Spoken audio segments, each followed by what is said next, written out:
technical issues. No, that's all part of it. So yeah, I met Jadie. I don't 2018. I'm pretty sure. Oh, it must have been. Yeah. Yeah, 2018, and yeah, it's cool. You're back over in UK now. Mm. Um, tell us about that. Tell us about that. Tell us about where. Actually, tell us your backstory because I've never got your backstory, and then Yeah. we'll get into the work that you're actually doing now. Okay. Backstory. So I was obviously born in England, as you can tell by the accent. I probably sound a lot different to everyone you have on your podcast. um, and I was in the music industry actually, which is such a transition to what I'm doing now. Um, and yeah, I went into the music industry, but that was quite an egotistic fulfillment for me, I guess. Because in London it's very showy. It's very like about the image, and it's very about like who you are, and you know who's on the top of the ladder. It's very like that in London, which is very different to Brisbane. Completely different. You um reckon? yeah, definitely. Like Brisbane is just so chilled. Like yeah, really just chilled, but London's completely different. So I went into that, and I was recognizing that in my promo with my clients, with my artists, I was actually coaching them more. Like I wasn't really that interested in the music side of it. I was more interested in who they were as a person, like what they've been through, how they are coping in the music industry mentally. You know, like I was really fascinated by this. And clients would actually message me like separately asking me to like guide them through certain things, and I was like, wow, this just feels like a natural calling, you know. um and when I went on a trip to Australia, this was just like a holiday. I literally was going to go for like 5 weeks. Went on a trip to Australia, and on that trip I really just had that space in order to reflect on what was important to me and what I was doing in my life right now. And within space, I feel like space is so important whenever you're trying to make a decision about something, or if you're too like caught up in life. It's really important to just consciously take that space to be able Mm. to reevaluate, right? Did something happen for you to take space for yourself and go traveling? Actually, no, it was my commitment to my friend, and she wanted me to go on holiday. We'd said before all this music stuff, we were going to go to Australia, and we were saving for it. So, but I was so wrapped up in the music industry, and I was doing so well that I almost didn't even want to take that time away. Mm. But because I had said to my friend I'd go, I went, and I did feel a little bit like I don't really want to leave this, but it was the best thing that ever happened, right? The universe brought me to that space Yeah. because obviously needed it.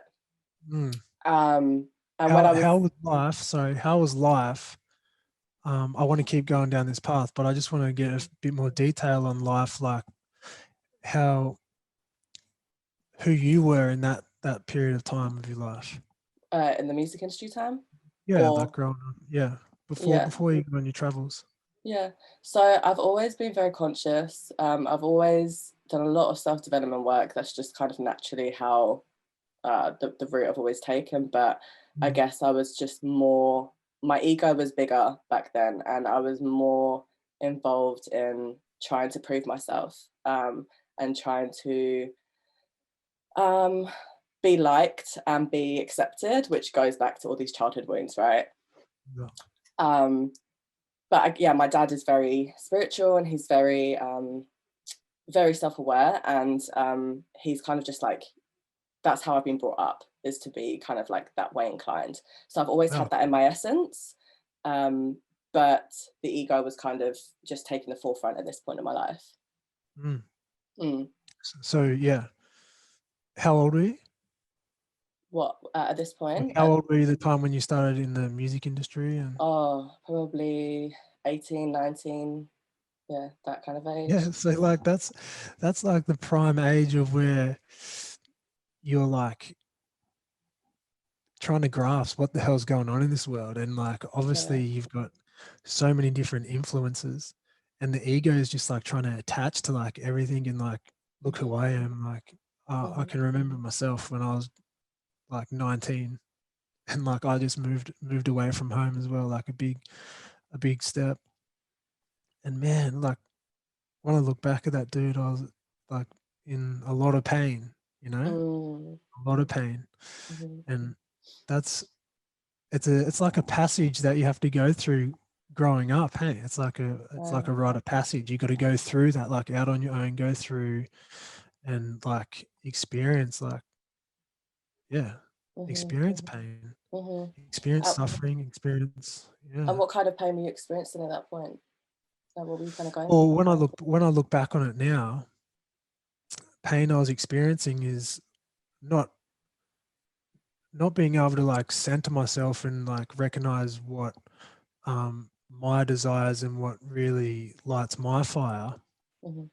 but more of trying to look at other people, cool people who I looked up to there, and Right. attach myself to what their belief system was and what Mhm, they were. And so I was walking around with like my head's not even on my shoulders, you know. I was just walking mhm, around like mhm. not myself. Yeah, right. And we're so outside of our body. We're just trying to get this sense of belonging. And it really does come back to this need to belong, which is the essence of every human being. You know, we all seek community and we all seek to belong somewhere. Mm. But as we're growing up, we're not really grounded or centered in our values and our essence. We are more just scattering around, just trying to see where we lie, you know? Or where And that, we, yeah, keep going. yeah, where we belong and where we can stick to. Mm. And again, you can nail that back to like you coming through and the parents that you've chosen and Mhm, that has chosen you, the universe has chosen that for you. And it's a way that you have to go through all that. Like you said, your dad was self-aware. mhm, And so you kind of got that and mold that. For a lot of people, mhm, their parents aren't self-aware and unconscious. So they go through life thinking about this materialistic world, or like what you said, the do like the American dream. You know, you got to get a house, you got to get a kid, mhm, and you're just like, oh, all this outside stuff, mhm, and that's kind of like what I bring it back to as well is awareness from your parents, awareness from being a young infant and growing up. mhm. Yeah, and it's interesting what you said about choosing your parents because that is so real. Um, like, I really do believe that. I really do believe that we pick our parents depending on the lessons that our soul needs to learn in this lifetime, right? Mm. So, like, for me, I I always wonder, like in my family, like you know, like why did we choose this my mum over my auntie, for example? Like I always think about that because they've come from the same kind of background, but why have I chosen my mum as opposed to my auntie? Um, and I almost feel like I am now responsible to heal my mum's trauma and my mum's ancestral wounds and stuff like this. So like it's kind of I feel like that's now my responsibility to kind of do that as well as my own healing. Um, and the same with my dad, you know, and I feel like that's why I've chosen that because I have the essence in order to be able to heal that for them and for myself so that when I do have a child of my own, none of that is put onto them. Like none of that trauma, none of those wounds, none of that conditioning is kind of put onto them. I want them to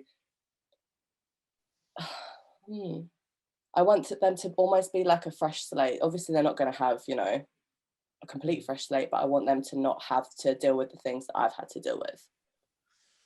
Yeah, beautifully said. I can definitely relate to that. Me being a father now and Right. experiencing conditioning from my parents who just have unconsciously like have this from their childhood as well. Mhm, And mhm, because their era of the American dream and do and get that and like that was like the pinnacle of them. That's what like they're a lot of people are worried about in that era or era. And and yeah, so me witnessing all this unfold is like and doing deep work on myself is really healing to myself, which is then flourishing over into my parents without without forcing. You don't need to force. It kind of just flourishes with the things that you do. Like questions come up. Oh, what are you doing here? How are you doing this? Mhm. Just be more gentle in a way to doing it, and that's something that I'm really learning with now. And a cool way to say how you said what you would like your kid um, to grow up like. It's kind of like analogy that I've heard. I'm unsure who I heard it from, but it's like a seedling. You know, you provide the warmth, nourishing soil Mhm. and water and beautiful sunlight, and you just let it grow and blossom, and it will blossom how it's meant to blossom. Mhm. And I think that's a true essence of what we're meant to do as parents Mhm. for the Mhm. younger generation. Um, yeah, and that was just beautiful how you said that. Yeah, and without no attachment to the outcome, you know, and I think that's where parenting sometimes goes quote unquote wrong, Mm, because we attach our wants and needs for the child. Our wants and needs for ourselves really, and we kind of project that onto the child, and that's kind of where all this resentment grows with the child and the parent, because as you said, we need to just give the love, support, nourishment, light, and just let them do what, like flourish in their own way, right? It's kind of like forcing a plant. Like if we're trying to like prod at the plant all the time, it's not going to grow naturally. It's just going to be like deformed almost. So yeah, it's just standing back and allowing that. But what you said about with in terms of your parents, um, I so feel that, and it's something that we cannot force onto anyone. We cannot force, we cannot change, we cannot try and change anyone. We have to just almost lead by example. And in terms mm, of parenting, I feel like that's the best way to do parenting, is to just lead by example, heal yourself, be your own being, and allow them to witness that, allow them to witness how you react in the world, how you respond in the world, you know, how you treat other people, how you treat yourself. And babies absorb everything. They're literally just, they absorb mm, everything, and they just try and make sense of it however way they need to, you know. So instead of pushing that onto them or projecting onto them, just focus on yourself and allow yourself to be the best person that you can be, so that they can absorb that and, you know, evolve in their own way. yeah, beautifully said.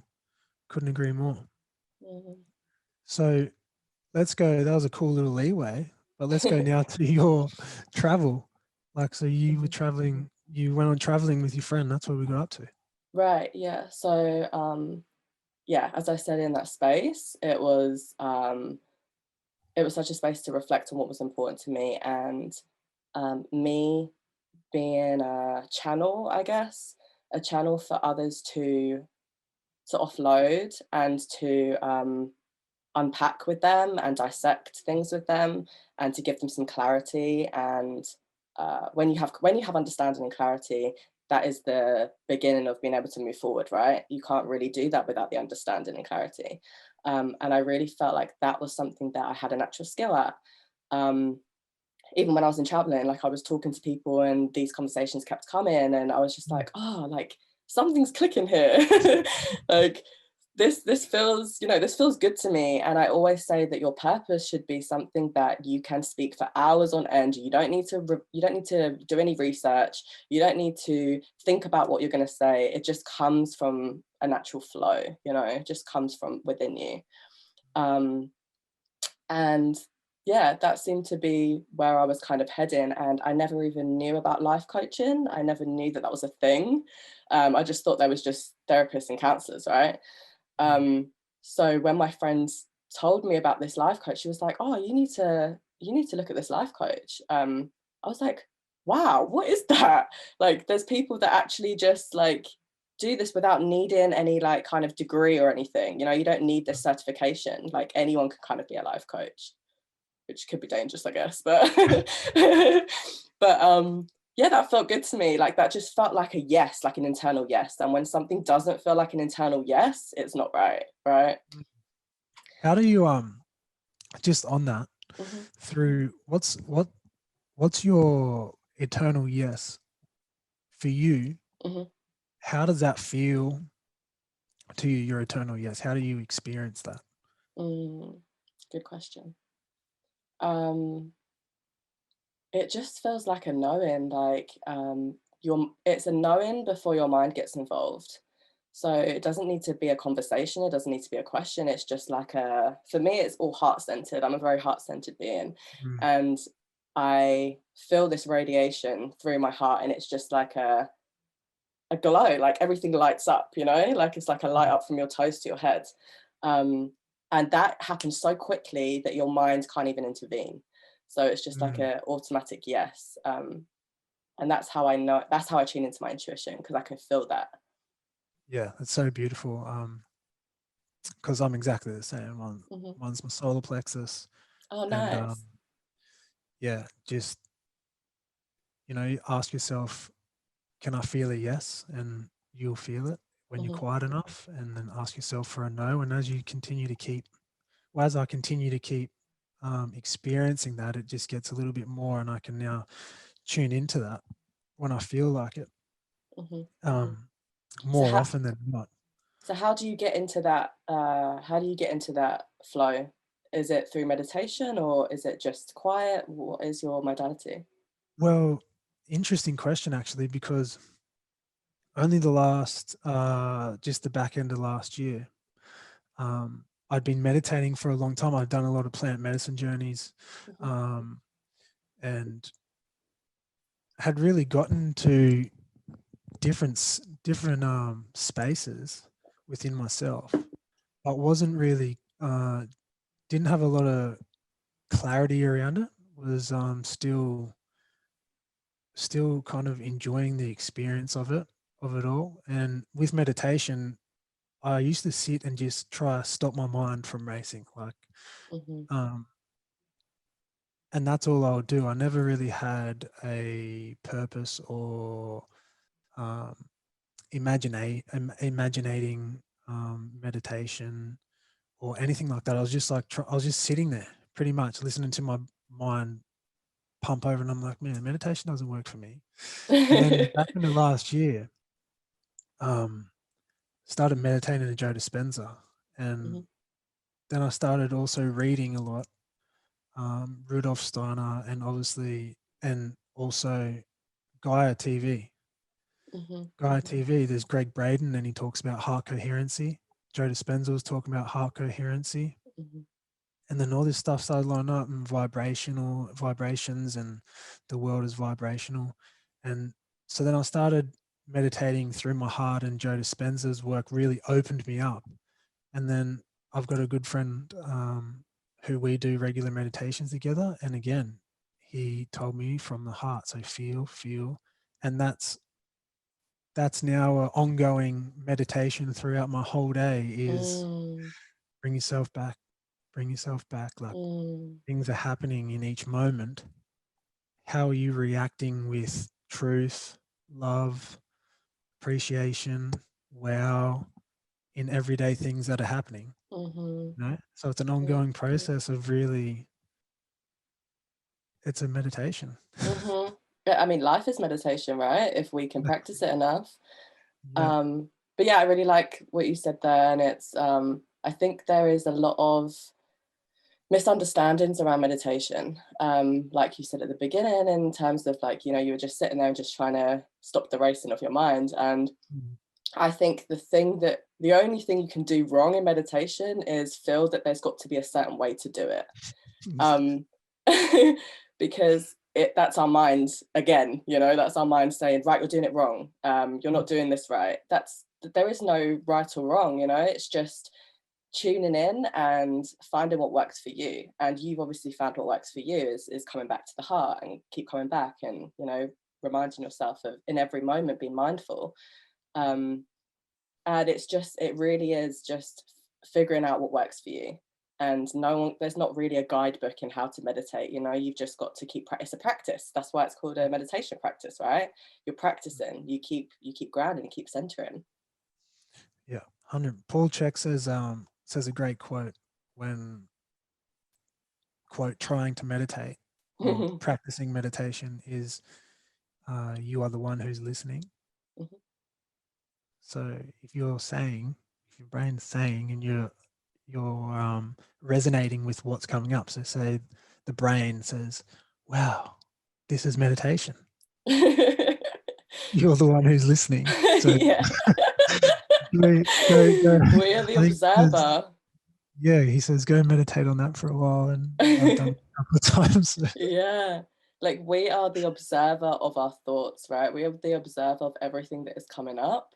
Um, and meditation is also a space, and it's become a space for me now to connect with my higher self and to also connect with my inner child. And when I say that, I'm a very visual person. So for me, my higher self is up here. She's always just here. Mm. And my inner child is always at my heart. And I can always check in now and know how to check in um, with what they need to tell me, you know. And I think it's about listening, as you said. It's observing, it's witnessing, it's listening, and listening to the voices. And we have so many different voices inside of us, right? So it's like I don't know so it's about you, but I've got a few. honestly, so it's like, how do we know which one to listen to, you know? Like, and I truly believe that it's the one that feels the most loving. um and our intuition will, like, all my clients ask me, how do I know, you know, what my intuition sounds like how do I know it's not my ego trying to intervene, you know? And I always say, like, your intuition will sound loving, it will sound supportive, it will sound caring, you know, all of these, it'll make you feel good. And if you're not Mm. feeling good, it's not your intuition, because your intuition Keyword. is that. Mhm. Yeah, I was just going to say keyword feel. Right. Feel good. Yeah. Feel. Hmm. You know? Yeah. Yeah, sorry. Yeah, so it's, you know, like when your mind starts questioning things or starts trying to take you away from that feeling, that's, you know, that's not your intuition. That is your fear, your ego, your whatever. All these other Yeah, voices that are just trying to sabotage. beautiful. Yeah, that's the ego's job is to keep us attached to things. Yeah. Yeah, to keep us safe, which, you Yeah. know, like, thank you, ego, for trying to keep me safe, but I don't need you anymore, you know? Well, in a sense, you kind of do need the ego, huh? Yeah. To be a part of this, yeah, family. You know, Jadie, Hmm. that's Jadie. Which is cool. So yeah, you went traveling. You then got in. Did you then get into life coaching here in Australia? Is that what you said? No, so I after the 5 week holiday, I went home and I knew exactly what I wanted to do. I was quitting my music industry job, and I was pursuing life coaching, however that meant to me at that time. Um, so I went through this whole process of having to confront my manager at the time, because it basically just worked just us two, so it was a really close relationship. So I had to kind of let that relationship go with the whole music industry, which was sad. um, but I had to really just stay grounded in what I knew was true for me. And it can become so easy when you go back to the environment that you were in for you to slip back into old ways, right? It can become so easy in all circumstances.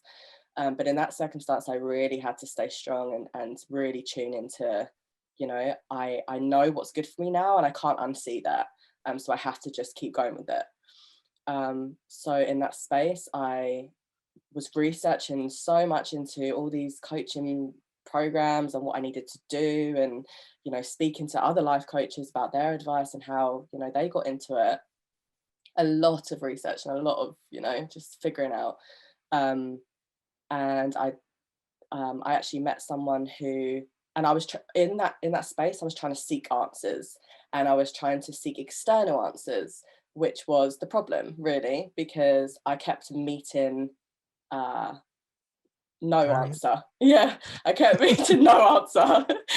No answer was coming to me externally, and that redirected me back into me, and that was really the beginning of me trusting myself Mm. and trusting this internal validation that was going on, as opposed to this external validation. And I actually met a coach that really mirrored this back to me. And I kept saying to her, "Should I do the course?" Like, because it was a lot of money. Like, it was a big investment. And I kept saying to her, should I do the course? Like, is this worth it? What do I do? Da, da, da. And she just kept saying, um, whatever, whatever you feel is best for you, I trust that. And that frustrated me. I was so, Yeah. and I got so annoyed. And obviously that was a trigger for me because I was always needing this constant external validation from others to let me know that it was okay and it was the right thing to do. So when I was met with this, it really frustrated me, and I really actually got quite resentful for her because I was like, just give me an answer. um, but in that space, it gave me the opportunity to tune in and think, right, no one is going to give me the answer because no one else understands. I have to do this for me. So what is the right answer for me? Mm. And that was really the start of this whole journey. Um, and Have you then dug into that? Have you dug into that okay, to why you had to seek external mhm, um yeah, external what's the word? validation. External validation? Yeah. And it's very heavily due to my mum, and that that goes back to all of these childhood wounds. In terms of I my mum would never validate me as a child. I would try and my whole life before now has been a pursuit of proving myself to my mum. It's been a Mm. pursuit of getting this acceptance and validation from my mum. So I just needed that. Wow, you're doing the right thing. I'm so proud of you. And that sentence is all is all I needed. And everything before this point was a pursuit of this. What can I do to get my mum's attention now? How can I please her now? But by doing that, I am diverting away from what is my truth and what would make me happy. Mm. Mm. I can totally resonate with that. I just resonated with the whole thing because Yeah. it's exactly the same for me. Okay. Is that with your mum or your dad? My dad, Okay. um, especially being in the sporting industry growing up and Hmm. being um, somewhat of a better player from the area where you were at, so you'd go on to um, higher accolades, and really, the sporting industry is about proving yourself. Like Hmm. you got to come here, you got to prove, externally prove, you got to do this, do that, all because of how the coach perceives you. It's So you're doing exhausting. it all. Yeah, you're doing it for somebody else. And try doing that and then doing it for your family and then doing it, but you don't even know why you're doing it. So, I can You really really have to resonate ask with, yourself that, don't you? Like, why yeah, am I even doing this? I know. Yeah. So yeah, cool. I love that what you just said then. Mm. Because it was like deeply, it was just like me feeling that then as well. So yeah, so back to your story. Cut you Yeah, off and again. I think a lot of people will resonate with that because that's, what we do as children. All we want is this acceptance, we're looking up to our parents essentially. We're just these little children not knowing what's going on in the world, but we're just looking up to our parents for a yes or a no, a right or a wrong. That's all we're doing. Um, and if our parents are not like reflecting that back to us, they're not giving us any direction, we're just like, well, I don't know what to do then. Like, who do I look at now? So Mm, our whole lives, if we're not getting that validation from our parents, our whole lives we're then looking for other people to validate us. you know we're looking for other things to prove our worth, to prove that we are lovable. It all comes back to wanting to be loved, I feel. um that's what we are as humans. We are love, and we want to love, right? So it's like that's all we want from our parents, and if we're not receiving that, we're looking at elsewhere. We're looking for other things to fulfill that hole, essentially. yeah, we're brought into the world through love. Right. Yeah. And our parents don't ever think, like, they love us so much, and it's got nothing to do with them, but they don't ever think, oh, I'm gonna bring up this kid and mess them up. That's not Mm, their intention at all. They just not at want to all. love, but because of their misunderstandings of love, or their lack of love personally, or their needs not being met, they are then projecting that onto us, right? becomes a Yeah, constant 100%. cycle. 100%. And I've through a lot of my own work, Hmm. one of the most profound things that has ever happened to me is standing in front of a mirror and just looking at myself. Wow. I was looking into my eyes, and I didn't do it for long because I've heard, this is actually after this, I've heard that staring into your own eyes, like you kind of look and it's like who's looking at who. It can kind of like get very Damn. deep there. But I Damn. was, I was just having a shower, and then I just was actually going through a bit of a rough time with me and my father, Mhm. and I just looked at myself um, and just emptied myself. And what come to me was really my father's pain and the pain that he had to deal with um, through his father, and not neglecting, but more of a sense that's how my pop was brought up and what he Yeah. went through as well. Like it went on this generational thing, and it Hmm. wasn't. It all just kind of flooded, and I kind of relived it like in like dreaming kind of state. So And it did you was, did you embody his trauma through yourself? Like, could you kind of visualize yeah, that and feel it? 100%. Well, Mm, I sat on the lounge afterwards and cried for like half an hour, and wow. cried like was crying what it felt like to feel like that, because it obviously that's what's generating on in through me as well. You know, it's Of course. along the lineage of healing, like and yeah, and that was one of the most profound things that I had, and it was then a knowing of what you said before is my father's actually doing the best he can. Hmm. And for me to love him just the way he is and what he's gone through, and like nourish those um what would I say, those aspects of him, Hmm. and open myself to him, is a really good way to then allow him to work through, because it mirrors back to him like what he needs to work through, because it's boiling up inside of him when it doesn't bother me. That's Hmm. what I kind of really got from that. And it Yeah, was, yeah, absolutely. beautiful. Absolutely. That's spot on. Exactly what you said is spot on. And that's exactly the start of healing that for ourselves and for them, right? Is to understand, is to have compassion. And it really does come back to compassion. And that is how we heal our relationships with our parents and their parents, etc., etc. It's really embodying how they must have felt going through what they went through. Because what I was going to say was, we carry their trauma in our bodies. Like when we are born, we are literally born with their trauma inside of us somewhere, right? So I believe that our trauma is trapped in our bodies, and this whole healing journey is a series of releasing releasing this from the body, in whatever way we need to. Um, but yeah, so going back to that was to fully embody how your parents must have felt at a time, and to really feel into that like you did. You really just embodied that and released it through all this crying and these feelings. Mm, um you can then It then gets replaced, all this resentment and all this need for them gets replaced with compassion. mm. And when you come into that space of compassion, you something just heals in you. You can just let go of all these things that you no longer need. You don't no longer need any of that you thought you needed. Yeah, for sure. It brings an awareness, Right.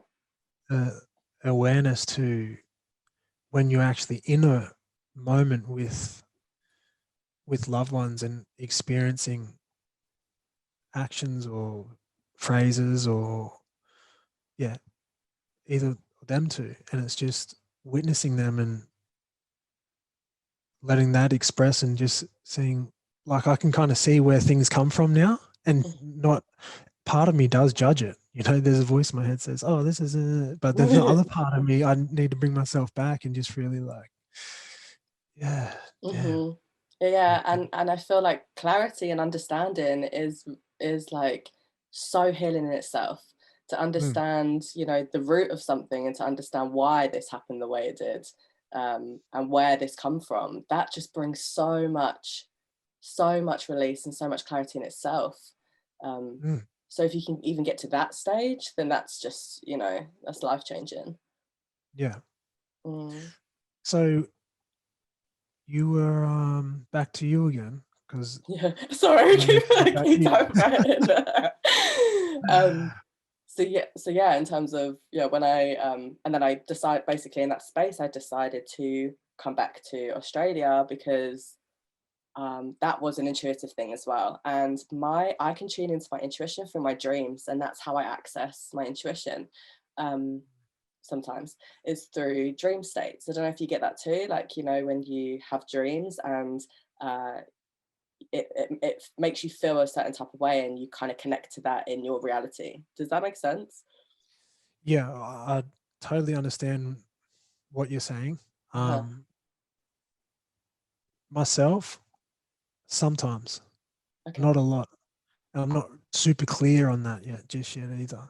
I'm Okay. definitely know that I've been in the state, Mm. just not super clear on,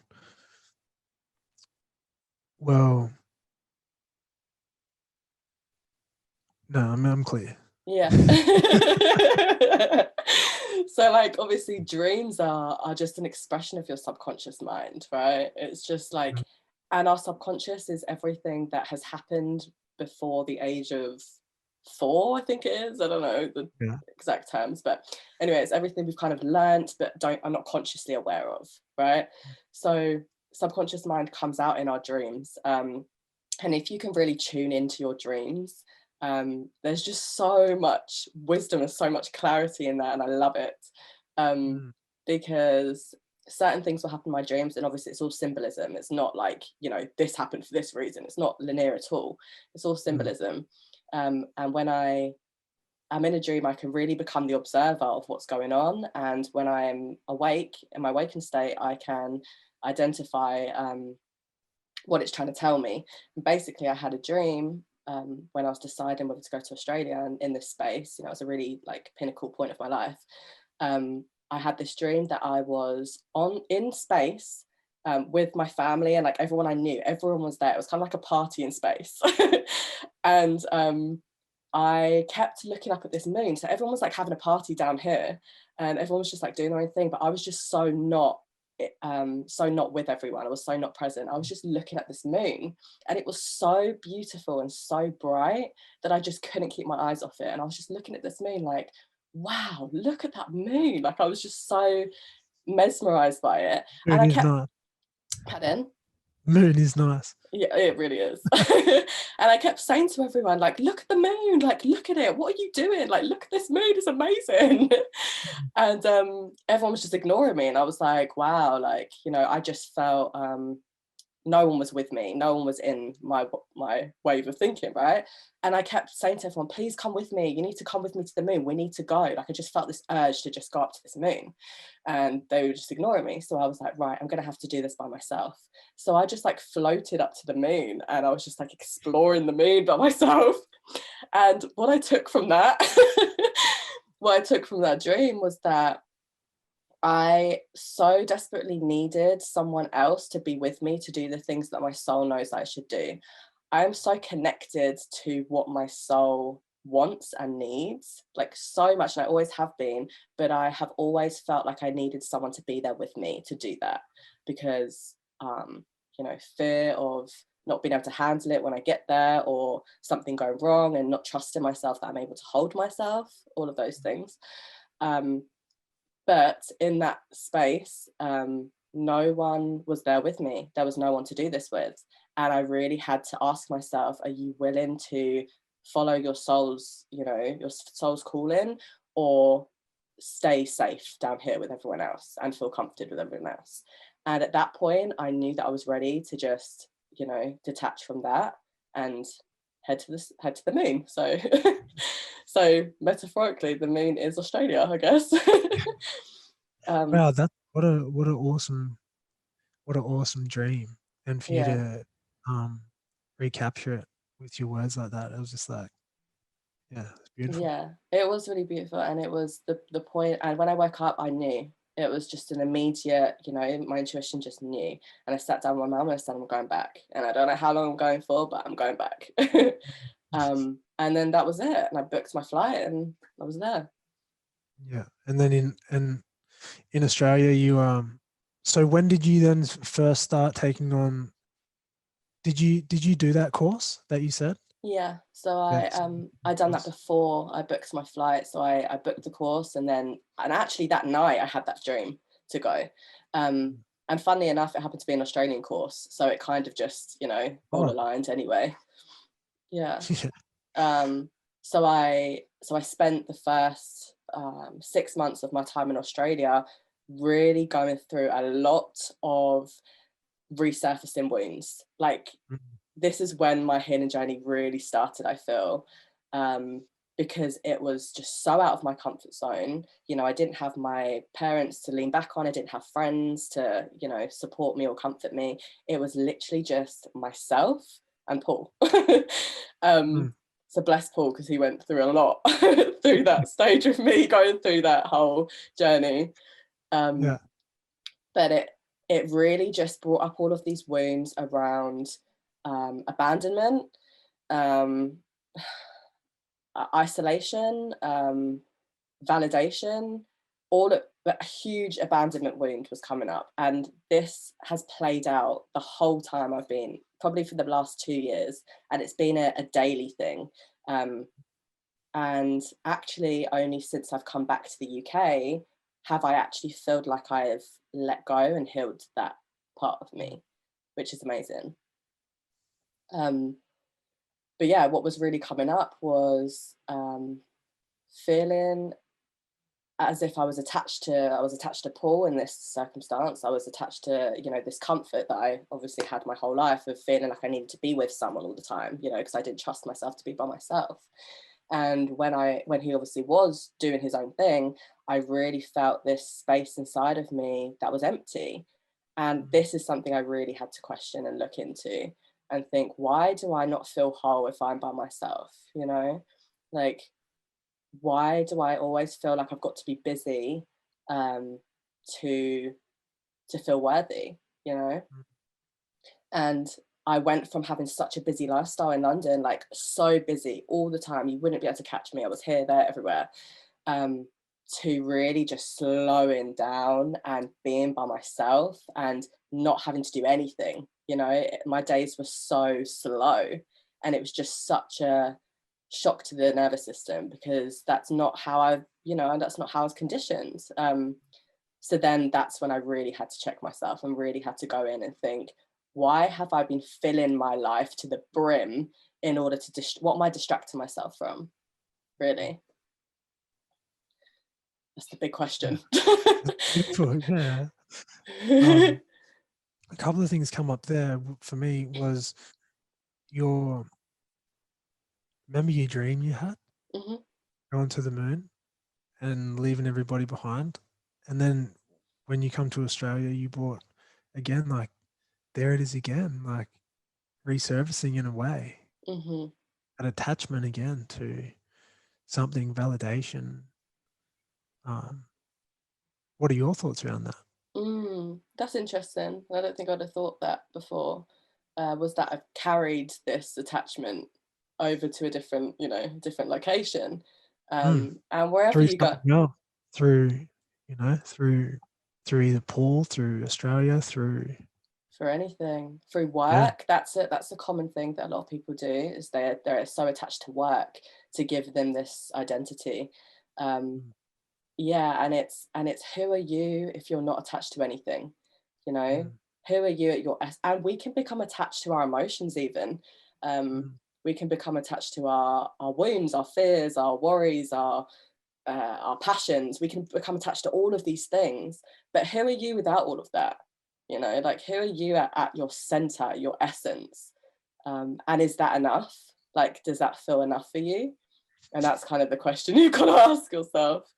um yeah. so when I obviously took that attachment over to Australia, and I kind of put it into Paul, I guess, um I these so what kind of comes up is triggers. And are you aware of triggers, like when triggers come Mm, up? yeah. Yes, so triggers, I guess, are But explain it, yeah. yeah, so triggers are, I guess, like an overreactive emotional response to something that's arguably quite small. Mm. Um, so, for example, my trigger would be when Paul's going to listen to this and be like, for God's sake. So my trigger would be when Paul left. So if he had to go do something, because I was so attached to him, right? Because I was so out of my comfort zone. I was like, please stay. Like my inner child was like, please stay with me. I need your comfort. I need your, you to be with me. And Paul obviously had to go and do his life and go to work and do his stuff, and it really brought up this huge emotional trigger for me, which was like it felt like someone was like tearing something out of me. Like I felt so, this is very vulnerable for me to share, by the way. This Yeah. is like, it just felt so desperate. It felt like a really desperate feeling inside of me that I just needed to cling to something else, like my attachment's gone. What can I attach myself to now, Um, and the only thing that really got me through that period, like my coping mechanism through that, was smoking weed, really, because that really, that really allowed me to be present within myself and not, have my mind, you know, attaching to things. It just allowed me to be present with myself, and that was such a nice Bodies feeling. you, hey, Pardon? kind of puts you in your own body in a sense. Yeah, absolutely. And Yeah. time, just like there's no sense of time. You were just so with yourself. And then I questioned myself, but that became an attachment, right? I became attached to that again. Mm-hmm.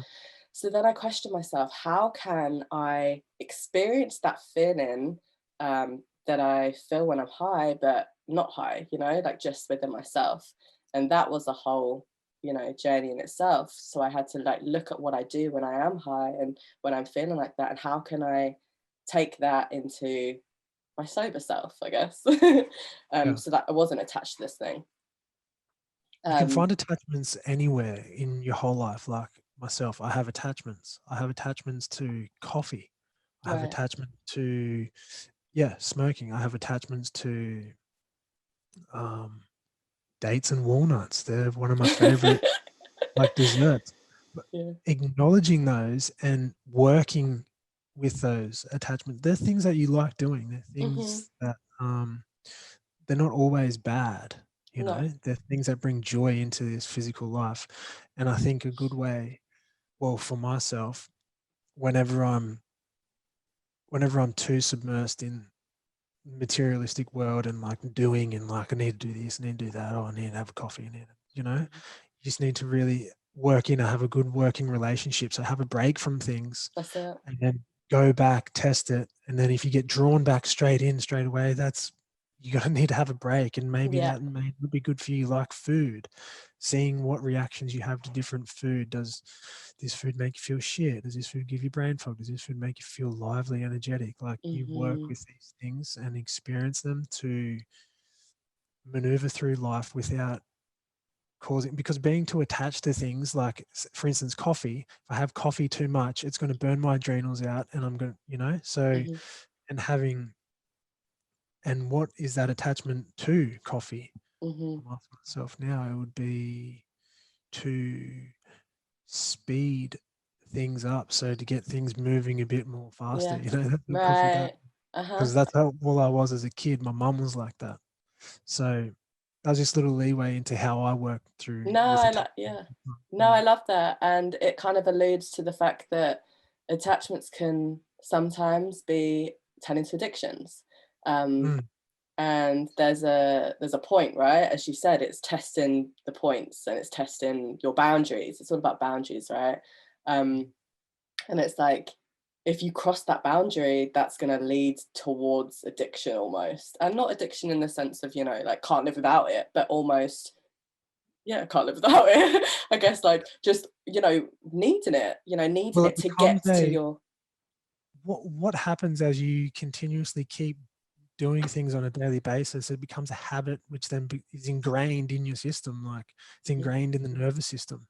mhm, Like get up, like, have you ever like tried to not do something that you do daily? Like, So much resistance comes up, right? yeah, so much resistance, and it's like, I Mm, need this, like, I need this, I need mhm. this, I need this. It's like, But that is our conditioning. That's our programming. So I mm, kind of like to. It's like our beliefs, right? And that's with our beliefs. We have habitual beliefs, mm, which then is the same thing with our behaviors. Our behaviors and beliefs are kind of the same thing, where we're almost just like a plain computer, almost like our brain is like a yeah, computer, and we've just been programmed with this program for so long. Like however long you've been drinking coffee for, it's, you know, it the longer the program's in the system, it's just going to keep running, right? mm, Until you become aware that, you know, this is not good. I need to take this system out and reprogram it with another system, you yeah, know. But that's so hard because our body is so used to this, and it's the same with our beliefs of ourselves, and that's kind of what this comes back to, is how mm, programmed our beliefs are, um, which are actually sabotaging us and actually limiting us. So I guess from my example was that, um, I need to have people with me because I don't trust that I can hold myself without someone else. I don't trust that I've got me without someone else. And that is a programming belief that I have been conditioned with for so many years, you know? And when you understand where this belief is coming from and you can really get to the root of it, that's when you can start to heal that and reprogram it. You can't possibly reprogram it without understanding where it is, where it's located. It's like having a program in your computer and not knowing where the program actually is in your computer, you know? You have to find the slot in order to take the program out in order to reprogram it. So it's the same with your belief system. Um, and that's kind of where our attachments come from, is through these belief systems, that I need this in order to feel safe. You know, I need this, as you said, I need this in order to speed things up because that's how your mum was. So I guess you learned from a young age that it was acceptable and you would be loved if you were at the same pace as your mum, you know, because you have to get that kind of like validation from your mum. So you've learned that that is your technique in order to achieve that result. Does that make mm. sense? Yeah, yeah, that makes total sense. And that's a part of it for sure, 100%. The other part of it, like working, it was to a point where I had to work myself to in like an exhaustion every Hmm. day to be able to like wind down. Like I had to fully thump myself like 2 training sessions a day, was drinking coffee, and then I just wouldn't stop until I was like Mm, passed out. And burnout. like so that uh, I'm still mm, where that comes from. Like I'm definitely not like that now. I'm more relaxed and more noticeable of how my energy levels are. And I was probably during that time I was just unconsciously unaware of things that I was doing that was keeping my body sped up to wanting to keep doing things, to keep doing things, to keep doing Hmm. things. And I was probably, yeah, go. So going to this speeding things up, this need to speed things up. Mm, How do you feel? How do you feel when you have achieved everything in the day? Like, and that gives you almost a permission to then chill. Like, what is mm. that feeling that you were kind of chasing?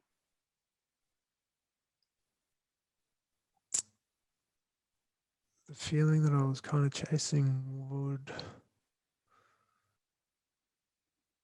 no, it was like exhaustion. Like I loved exhaustion. Like it's Okay, not, um, interesting. yeah, like not even everything would be done that I had to like like my list of things that I would have to do wouldn't even be done, but it'd just be like, oh So it's not achievement, it's exhaustion. That's the thing that you were chasing. yeah, it's like yeah, not even achievement. It was like exhaustion of my mind and my Uh, body to like quiet and like to just relax because otherwise I just couldn't sleep. You know what I wow, mean? And probably wow. because I was having like 3 cups of coffee a day, Yeah. probably eating shit food like that all didn't help. Um, Hmm. but yeah, I think from seeing it at my mum do that at such a young age, Right. and That was the yeah, norm, right? That was like the well, norm for you. I know where that's come from my mum, and like when I feel that my mum lost her father at a young age when she was 17 or 18.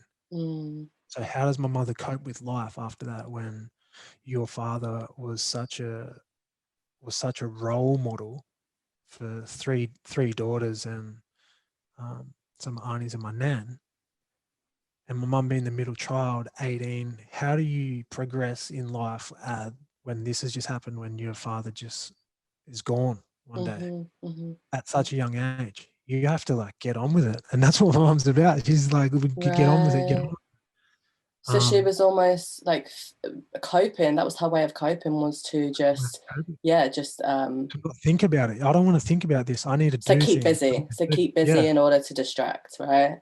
100%, So yeah. so do you feel as if that trait in you or that habit in you is not really doesn't really belong to you, but actually it's internalized um from your genes? Like, is it an internal is it taken from your mum's wound and you're kind of carrying it? Does it not? Well, you could look at it that way, but you can look at it also as the way that I'm a part of that. So it's a part of me as much as it is as a part of her, Brandon Lee. You know, Yeah. let's speak on um, this form. But yeah, definitely like seeing that as a young kid and then experiencing that, and then like, all right, like we're just gonna do things like, and that's how I was as a young dude. Like I was always getting things Right. done. I was always like making sure this was done first, that done, that done. Like Mm, you know what I mean? So mm-hmm. and like that's cool because that like I like that part of me as well when it's there because I like It's productive, right? it's productive, it's expressive, and it's yeah, it's a good expression. It's a good expression of myself. Mm-hmm. Yeah, Mm-hmm. but like again, you have to be aware of that because that can lead down unhealthy paths. Which Mm-hmm. what we said is I was working to exhaustion just to sleep to get my mind to stop at night. And does that serve you? Have you recognized if that serves you or not? No, definitely not. Definitely not. Right. And Um, that's interesting because I'm very similar in that sense that my mum experienced a lot as a child, had a very traumatic childhood, and her way, like your mum's coping mechanism, is to fill the space, keep busy so they don't think. So because we have absorbed that, we see that and we look at this and think, okay, that's the norm, that's the normal way of being, so I adapt that into my normal way of being. And I tried to be that for so long. I tried to be this fast-paced doer, achiever, do all the things, but at a point, like you said, you reach burnout and you reach this place of, like, I guess for you, your way of being able to reach that expectation was to drink so much coffee, right, to get you to that point. But when you recognize that doesn't serve you, you really have to sit with yourself and think, is this actually me, or is this something that I have just been conditioned to be, and I really had to sit with that and say to myself, I am not actually this fast paced doer achiever person. That's my mum, and that's something I've taken from my mum. But actually, in my essence, I am calm. I am patient. I am loving. That is who I am, and that's what makes me feel good when I am me. Um, so I had to detach from that. I had to detach from that kind of identity that I had, and it still runs through me sometimes, a lot of the yeah, time, because it's still, mhm, your programming. But to really come back to that truth, that doesn't belong to me, that belongs to my mum. This actually belongs to me because this feels good. But then accepting this, that I am calm, I am loving, I am patient. Accepting that also brings up a lot of um, wounds, I guess, because I had to ask myself, why do you feel as if you can't embody this person? Why do you always feel that you have to be the center of attention? Why do you always feel that you have to achieve? Why do you always feel that you have to do all these things? And that's a question, because then you have to really dig deep and get really true with yourself. And the answer was, I don't feel as if I'm enough just being this person. Like, I don't feel like I'm enough just being this calm and patient person. I feel as if I've got to put on a show all the time, because that will ensure that people stay, you know, which goes back to abandonment wounds. It all just makes this whole 360 loop. That's deep. That's deep. Yeah. Like, yeah, that just put me in a state, which is beautiful. Right. Do you identify yourself in that, or? Yeah. Yep. 100. That's pretty much talking to myself. Mm. Yeah, it's interesting, isn't it? And that's why the overachievers, I'm so interested in these overachievers, because I know that they've got something to prove, like, you know, at a real honest level. They are trying to prove something to themselves, that their core belief is that I'm not enough just being, you know, I'm not enough just being, and that's the truth, you know. So their coping mechanism is to overachieve, is to do all the things to prove to themselves that they are enough, you know. If I've done this thing, if I've achieved this thing, then that means that I am worthy. That means that I have proved, and I've proved my place here on earth. Yeah, 100%. Couldn't agree more. Mm. So let's go to now your, like, that was so awesome. Like, all those little leeways we had on there. We've been going for an hour, so Oh, I might sorry. speed it Sorry. So now to the work that you're currently doing. Uh-huh. Explain what, well, we've pretty much have like explained a Yeah, lot of I it. We've guess. been talking a lot about it now, but inner work, inner child work. Hmm. Uh, what are you what are you experiencing a lot with clients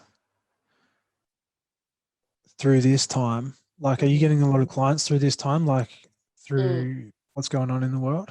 Yeah, because obviously in UK we're in a lockdown, and they've been in Yeah. lockdown for like a year now, right? Mm, So that's just like an inhumane human experiment. Like, it's just mm, crazy. So they must be doing mad things, and everyone is forced to um, be apart from the distractions and really just sit with themselves. And all of this stuff is coming up. So I'm really feeling like a lot of people are recognizing that they are ready to dive into this work, because you can't force this work on everyone because they are not ready, you know. And there's no judgment around that. It's just, you will know when you're ready, because um, you're ready to hear the hard things. I guess you're really ready to sit with yourself and feel into the pain. But I guess the pain doesn't need to be pain, it just needs to be felt. And you just need to feel that in order to heal that. So yeah, back to your question. I am recognizing that a lot of people are noticing patterns and reoccurrences that keep happening in their life. And they are wondering, why does this keep happening to me? That seems to be the first question. Like, why does this pattern keep happening? And these patterns are happening because of conditioning, like we've spoken about, you know, childhood patterns and stuff. So that's the kind of curiosity question they come with, and then we kind of unpack that. And the first thing to understand what needs healing is to recognize your triggers. And when you can really recognize what you are being triggered by in everyday life, um, that is where you can kind of do the deep work. That's like the door, I guess, to all of this work, is understanding your triggers, because we get triggered on a daily basis, and it's really being conscious and aware of what is triggering me. And this could be so simple as someone not doing the washing up. You know, if someone's not doing the washing up all the time, it could be so simple as that. Or people making annoying tapping sounds, you know, like, you know, tapping on the desk or something, or someone eating with their mouth open. You know, these little triggers that really irritate us, but you don't know why it's irritating, but you just get so angry about it, or however you feel. And that is the gateway to understanding where your wounds are from and what needs healing. Um, so I guess, yeah, for me, it was What would be a cool little, what would be a cool practical way for somebody who's listening, Hmm. just through the triggers? Hmm. What would you do in that sense of, say I've just experienced a trigger? Okay. Yeah. How do I work with that trigger? So the first step is to become conscious that you're triggered, right? Mm. And I think it's important to note that you are recognizing that it's your inner child being triggered, not you. It's not you as the adult, it's the inner child. So your inner child has been triggered. First step. Then you understand, how is this making me feel? Like, how am I feeling through this? Do I feel angry? Do I feel rejected? Do I feel abandoned? Do I feel scared? What am I feeling, right? What are the feelings? And get so specific with the feelings, because that is your route to your wound, right? So if you're just like, oh, I feel sad, okay, but what you know, are you feeling judged? Are you feeling depressed? Like, what kind of root feeling are you feeling? Yeah, yeah. um and then from that, what story am I telling myself? What's the story I'm saying to myself? Oh, they don't care about me, they don't love me, they obviously don't care about anyone but themselves. You know, what is the story, you know, that you've created? Mm. And is this story running your life? Because it most probably is coming up a lot. You know, it's probably coming up in so many different circumstances. um, and then with that story, dig into that story. Where is this story coming from? How old is this story? When was this story born? You know, when did I first make up this? When did I first create this story? You know, and that will bring you back to some experience. So Um, mhm, would you say a lot of like, because for somebody listening to be aware of a trigger and then to work through the steps that you're saying, mhm, there would be, what's coming to me would be a lot of sitting with yourself and like writing down like what you were feeling, and like absolutely.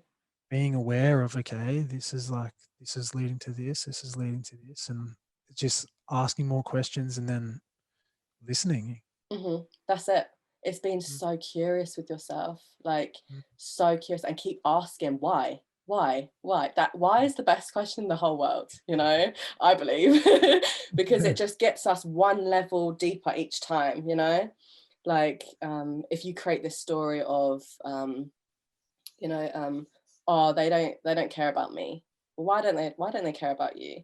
You know, because they didn't respond to my text. Well, why do you think they didn't respond to your text? You know, just keep asking the curious questions. And yeah, journaling is amazing to do this, to really get yourself into this safe space where you can just keep asking. And what I do is I use different colors on my pen. I have like different colors on my pen, so that I Yeah. can tune in with a different voice each time, you know, and just kind of get deeper, so I can become the observer and then the listener, right? And then just keep digging in. Mm. um yeah, can't remember what you asked. The first question was. I think that was you. You were just taking us through the steps of being aware of Oh triggers, and yeah, that's then right. so on and so on. And I was just asking, from a point of view, more from a point of view of how you would have gone through that stage. And Hmm. obviously, I see a lot of your stuff on social media and see, um, yeah, like a big fan of your work, and just seeing you how much you journal. It kind of brought up like, well, journaling, that kind of would be a good way to sit with yourself, like making something come Hmm. physically into existence, and then, oh, okay, so this is what it is, Yeah. hard copy. And also, when I first started this trigger thing, I created a trigger tracker on my phone, and you can literally do this in your notes on your phone, right? And every time you get triggered, you just write down what the trigger is on your phone. Mm. Um, and I've got like a whole list of a whole list of triggers, and it's Yeah. just so important, because when you're in that space where you want to explore, then you can go back to it and be like, okay, let's work with this trigger, let's dissect this, you know, and figure out what the root of this one is. Mm. But that would be the first step, is really just becoming aware in your present moment of when you are triggered, Mm. um, and knowing what this trigger feels like. So trigger to me feels like, my heart's pulsating, like I get butterflies, my stomach gets clenched, you know, and it's understanding how you feel when you get triggered, so that when this is happening, you know it's happening. Um, and you know to come out of it, and you know to know that this is just your inner child getting triggered, and you know to come out of it and do the work. Well, for yourself. that's exactly where people are missing the boat, Uh-huh. is because they're not embodying how they're feeling. They're just so caught up in their head of, Right.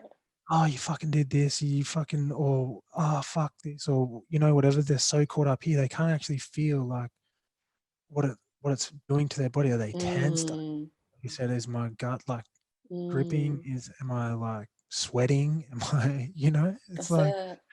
people, you just need to bring yourself back into that. And that's where I think people are missing the first boat, because I see people doing it every day, is Hmm. letting their emotions get too much, and then they lose control, and then they can't, like, oh, I don't know why I did, like, Right. yeah, Yeah, so you've got to, yeah, it's like staying in the mind, but trying to filter back down into the body. And that's where embodiment practice comes in, right? And Mm, really feeling into your body and feeling how, when you're saying, even when you're saying stuff, how is that feeling to you? Like what's going on in your physical body, mm, and that speaks volumes, that will speak volumes in how you're feeling about something. Um, but yeah, and I think it's also important to say that it's okay. Don't get hard on yourself if what you just said, you do do this, you mm, get too in your head and you're like, oh, why did you do that? Da, da, da. I think it's important to be so gentle with yourself and so compassionate with yourself. Like you are just learning, like you're just a human being learning, and this is a practice that's going to take practice, So just be chill with yourself. Each time is going to get a little bit better. But the more that you condescend yourself for doing this, like being this way, is going the opposite direction, mm, because the root of all of this is to learn compassion for yourself. mm. Through all of this work, that's the reason we do it, is to learn compassion for ourselves. So if we are beating ourselves up for not, being conscious, then we're just going the opposite way. Couldn't agree more. Um, yeah, I can't even really, Yeah. but With the triggers. um yeah, it triggers. No, I was just explaining how, yeah, obviously how I see things today with people, but like I still get triggered, and then like I catch myself, or and how do catch you myself work through things when after, you're triggered? in that moment of catching myself, Hmm. and then asking myself those questions as well. Like you can Okay. ask yourself those questions, like, because a situation can go on for moments, right? So boom, there's my trigger. Okay, boom, why am I triggered? Like, still be gentle. Be gentle. Like, don't um disassociate. This is part of you. Like, what's happening right now is you're like projecting things as well to another, on a deeper level. Yeah. Hmm. Um, so be gentle with that approach, but then work in with yourself. Like, okay, why am I Hmm. feeling like this? How's their day been? How are they feeling about this?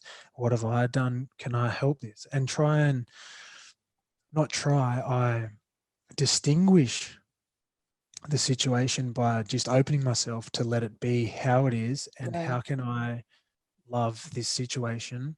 Can I put a bit more love into this situation? Am I holding back? If I'm holding Mm. back, then, like, that person can't get in and I can't get out. Right.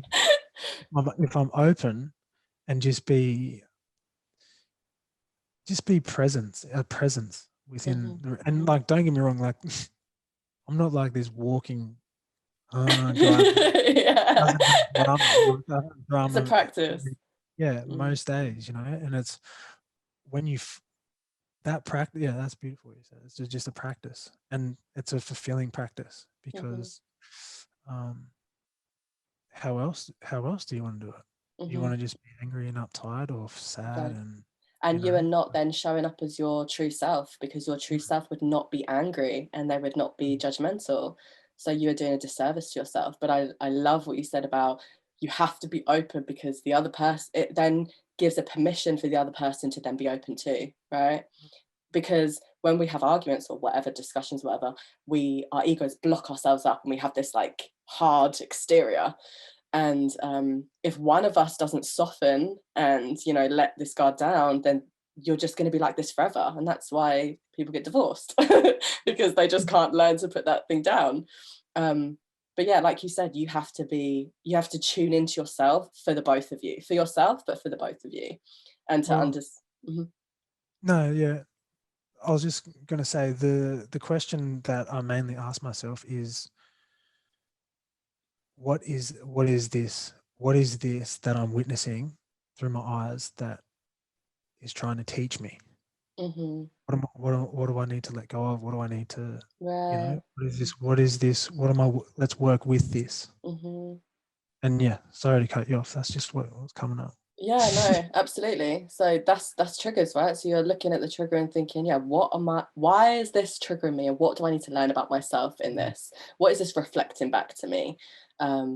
Because also people are mirrors of ourselves. So if someone is doing something to us where we're getting really annoyed about it, we have to check with ourselves, where is that in us? Where am I also like that?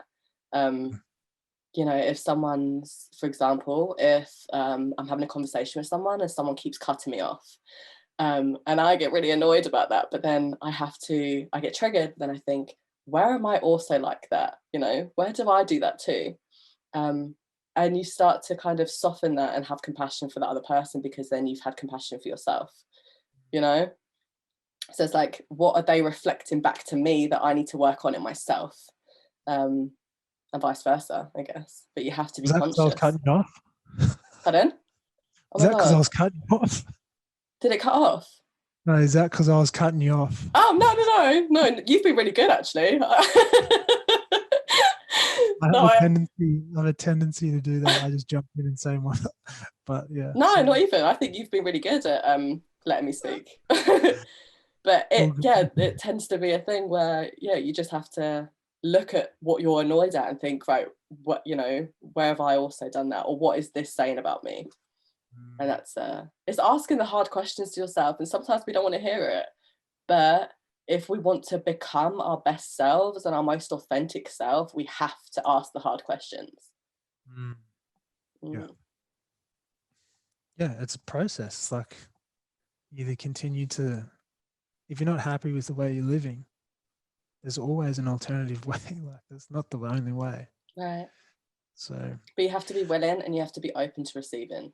If you're not open, you're just going to be stuck in this tunnel vision. Yeah, like myself, I still have to work through with that as well, like being open. As soon as you start thinking, oh, I know everything, you definitely don't. You don't. Yeah. And then the universe will come and slap you on the face with something that you definitely don't know. But where I'm interested, like, where do you shut off? Where do you close down? Where do I close down? So what in your life is a tendency for you to close off from?